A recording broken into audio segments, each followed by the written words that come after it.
नमस्कार दोस्तों, विजय माल्या जिसे किंग ऑफ गुड टाइम के नाम से भी जाना जाता है, साल 1983 में विजय माल्या 28 वर्ष की उम्र में अपने पिता विट्ठल माल्या के मृत्यु के बाद यूनाइटेड ब्रूअरीज ग्रुप के चेयरमैन बना और तब से अपने फैमिली बिजनेस और कंपनी के ग्रोथ पर ध्यान दिया। उसकी कड़ी मेहनत से कंपनी को 1999 में 64% की बिजनेस में एक बड़ी सफलता मिली।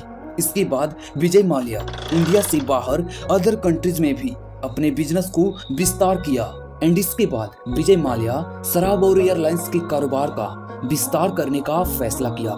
उसी के कंपनी के कुछ मेंबर्स ने उससे सलाह दी, लेकिन विजय माल्या उनके सलाह पर ध्यान नहीं दिया और एयरलाइंस के बिजनेस शुरू करने के लिए पैसे कम पड़ रहे थे, जिसके कारण उसने अपनी एक कंपनी को बेच दिया और उसने सभी पैसों को एयरलाइंस में इन्वेस्टमेंट कर दी, जिसके कारण उसकी किंगफिशर एयरलाइंस देश की लोकप्रिय एयरलाइंस बन गई। बट आखिर ऐसा क्या हुआ कि इतने बड़े बिजनेसमैन विजय माल्या को 9,000 करोड़ का स्कैम करके भारत देश से भागना पड़ा। विजय माल्या का जन्म 18 दिसंबर 1955 को बिजनेसमैन विट्ठल माल्या और रमैया के घर हुआ था। उस समय Vitthal Mallya United breweries group के चेयरमैन थे। विजय माल्या ने अपने स्कूल एजुकेशन कोलकाता के ला मार्टिनियर स्कूल से प्राप्त की और उसके बाद सेंट जेवियर कॉलेज कोलकाता में स्टडी किया, जहां उसने 1976 में बैचलर ऑफ कॉमर्स की डिग्री के साथ ग्रेजुएट किया। कॉलेज में रहते हुए विजय माल्या ने अपने फैमिली के बिजनेस में इंटर्नशिप किया और ग्रेजुएट होने के बाद उसने अमेरिका में होचेस्ट एजी के अमेरिकी हिस्सों में इंटर्नशिप की। यहाँ तक तो सब कुछ ठीक चल रहा था, लेकिन विट्ठल माल्या का 1983 में अचानक हार्ट अटैक से निधन हो गया। 28 वर्ष की उम्र में विजय माल्या को 1983 में शेयर होल्डर्स द्वारा यूनाइटेड ब्रूअरीज ग्रुप का चेयरमैन नियुक्त किया गया।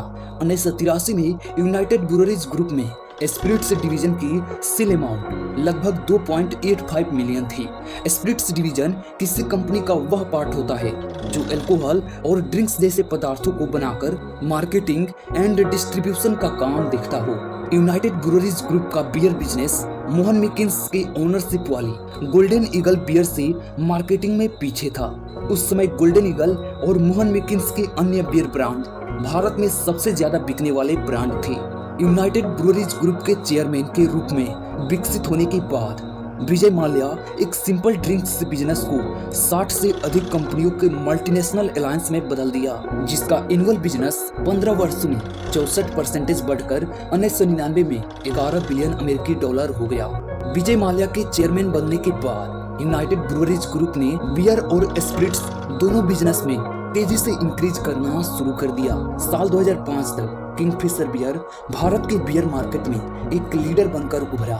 यह देश भर में 1.5 लाख से अधिक दुकानों और बार्स में बेची जाती थी। विजय माल्या ने किंगफिशर को एक सामान्य बियर की बजाय एक लाइफस्टाइल ब्रांड के रूप में मार्केटिंग किया।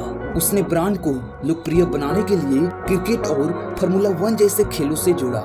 2005 में ही विजय माल्या ने किंगफिशर नाम को आगे बढ़ाने के लिए 9 मई 2005 को किंगफिशर एयरलाइंस की शुरुआत की।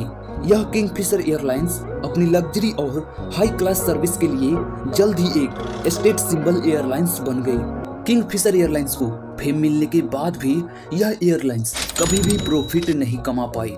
साल 2006 तक किंगफिशर एयरलाइंस ने 5 स्टार स्टेटस प्राप्त कर लिया था और बिजनेस क्लास यात्रियों की पसंदीदा एयरलाइंस बन गई थी। बट किंगफिशर एयरलाइंस भारत के ही अंदर मुंबई, दिल्ली, बेंगलुरु, चेन्नई, कोलकाता, हैदराबाद और भी कई जगह फ्लाइट ऑपरेट करती थी। बट विजय माल्या सिर्फ भारत के ही अंदर किंगफिशर एयरलाइंस को फ्लाइट ऑपरेट करने से संतुष्ट नहीं था। उसने एयरलाइंस का इंटरनेशनल लेवल पर विस्तार करने का फैसला किया। हालांकि भारत के रूल्स के अनुसार केवल 5 साल से चल रही एयरलाइंस को इंटरनेशनल रूट्स पर टेक ऑफ की अनुमति नहीं थी। साल 2007 में विजय माल्या ने किंगफिशर एयरलाइंस को एयर डेक्कन से मिला दिया। किंगफिशर एयरलाइंस और एयर डेक्कन के आपस में मिलने के पीछे 2 लॉजिक थे। पहला, एयर डेक्कन जो पहले से ही मार्केट में अपनी पकड़ बना चुकी थी, जिससे किंगफिशर एयरलाइंस की फाइनेंशियल पोजीशन मजबूत कर सकती थी। और दूसरा, किंगफिशर के पास इंटरनेशनल एयरक्राफ्ट लाइसेंस प्राप्त करने के लिए आवश्यक 5 साल का डोमेस्टिक एक्सपीरियंस नहीं था।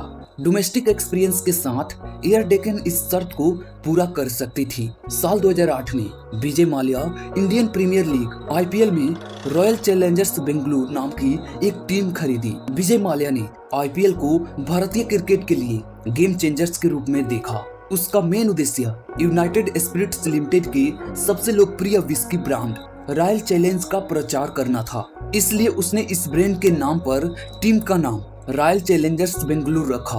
किंगफिशर जैसे उसके अन्य ब्रांड भी इस टीम के स्पॉन्सर थे। सितंबर 2008 में किंगफिशर एयरलाइंस ने इंटरनेशनल फ्लाइट शुरू किया। Kingfisher airlines international flight take up करने और एयर डेक्कन के साथ मिलने के बाद भी प्रॉफिट नहीं कमा पाई। साल 2010 में कंपनी काफी लॉस में थी क्योंकि वह अपने खर्चों को पूरा नहीं कर पा रही थी। सितंबर 2011 तक कंपनी पर 1.7 अरब डॉलर का कर्ज हो चुका था और विजय माल्या को सैलरी और जेट फ्यूल के बिल चुकाने में मुश्किल हो रहा था। किंगफिशर एयरलाइंस ने पैसे बचाने के लिए प्लेन खड़े कर दिए, जिसके बाद डोमेस्टिक मार्केट में इसका हिस्सेदारी तीसरे स्थान से गिरकर 5वें स्थान पर आ गया। साल 2012 किंगफिशर एयरलाइंस के लिए एक ब्लैक ईयर साबित हुआ क्योंकि एसबीआई ने किंगफिशर एयरलाइंस को एनपीए घोषित कर दिया। यह अनाउंसमेंट किंगफिशर एयरलाइंस के डाउनफॉल का एक इम्पोर्टेंट पॉइंट थी। किंगफिशर एयरलाइंस ने अपने एम्प्लॉयज की सैलरी देने में भी असमर्थ रही, जिसके कारण उनके पायलटों ने बेटर ऑप्शन की तलाश में कंपनी छोड़ दी। 20 अक्टूबर 2012 को किंगफिशर एयरलाइंस बंद हो गई और दिसंबर 2012 में इसके लाइसेंस को पूरी तरह रद्द कर दिया गया। 12 फरवरी 2013 को लेंडर्स ने किंगफिशर को दिए गए 7,500 करोड़ रुपए के लोन की वसूली प्रक्रिया शुरू करने का फैसला किया। एसबीआई का किंगफिशर पर 1600 करोड़ रुपए का लोन था। इसके बाद पंजाब नेशनल बैंक और आईडीबीआई बैंक का 800 करोड़ रुपए का लोन था। एयरलाइंस पर बैंक ऑफ इंडिया का 650 करोड़ रुपए और बैंक ऑफ बड़ौदा का 550 करोड़ रुपए लोन था। इसलिए नवंबर 2015 को एसबीआई ने विजय माल्या और इसके दो कंपनियों, पहला किंगफिशर एयरलाइंस और दूसरा यूनाइटेड ब्रूअरीज होल्डिंग्स को जानबूझकर लोन न चुकाने वाला घोषित किया। एंड 9 मार्च 2016 को भारतीय स्टेट बैंक के लीड में बैंकों के एक ग्रुप ने विजय माल्या को विदेश जाने से रोकने के लिए सुप्रीम कोर्ट का दरवाजा खटखटाया था। बैंकों ने 9,000 करोड़ रुपए से अधिक के लोन की वसूली के लिए यह कदम उठाया था। बट इसके पहले ही 2 मार्च 2016 को विजय माल्या ने दिल्ली के इंदिरा गांधी इंटरनेशनल एयरपोर्ट के टर्मिनल 3 से लंदन के लिए रवाना हो गया था। अप्रैल 2017 को स्कॉटलैंड यार्ड ने विजय माल्या को लंदन में गिरफ्तार किया और वेस्टमिनिस्टर मजिस्ट्रेट कोर्ट में पेश किया गया। गिरफ्तारी के तुरंत बाद विजय माल्या को जमानत मिल गई। सितंबर 2018 को विजय माल्या ने यह क्लेम किया कि उसके भारत छोड़ने से पहले जो उस समय के फाइनेंस मिनिस्टर थे अरुण जेटली उनसे संसद में मुलाकात की थी और अरुण जेटली को अपनी लंदन ट्रिप के बारे में बताया था। हालांकि अरुण जेटली ने इस क्लेम को गलत बताते हुए डिसमिस कर दिया। दिसंबर 2018 को विजय माल्या ने ट्विटर पर अपने क्रेडिटर से पूरी मूल राशि चुकाने की पेशकश स्वीकार करने की जोरदार अपील की। टाइम्स ऑफ इंडिया की रिपोर्ट के अनुसार ब्रिटेन की अदालतों ने साल 2019 में विजय माल्या के भारत एक्सट्रेडिशन के अनुरोध को स्वीकार कर लिया था, लेकिन उसे अभी तक भारत वापस नहीं भेजा गया है क्योंकि वह किसी भी तरह से उसी देश में रहना चाहता है।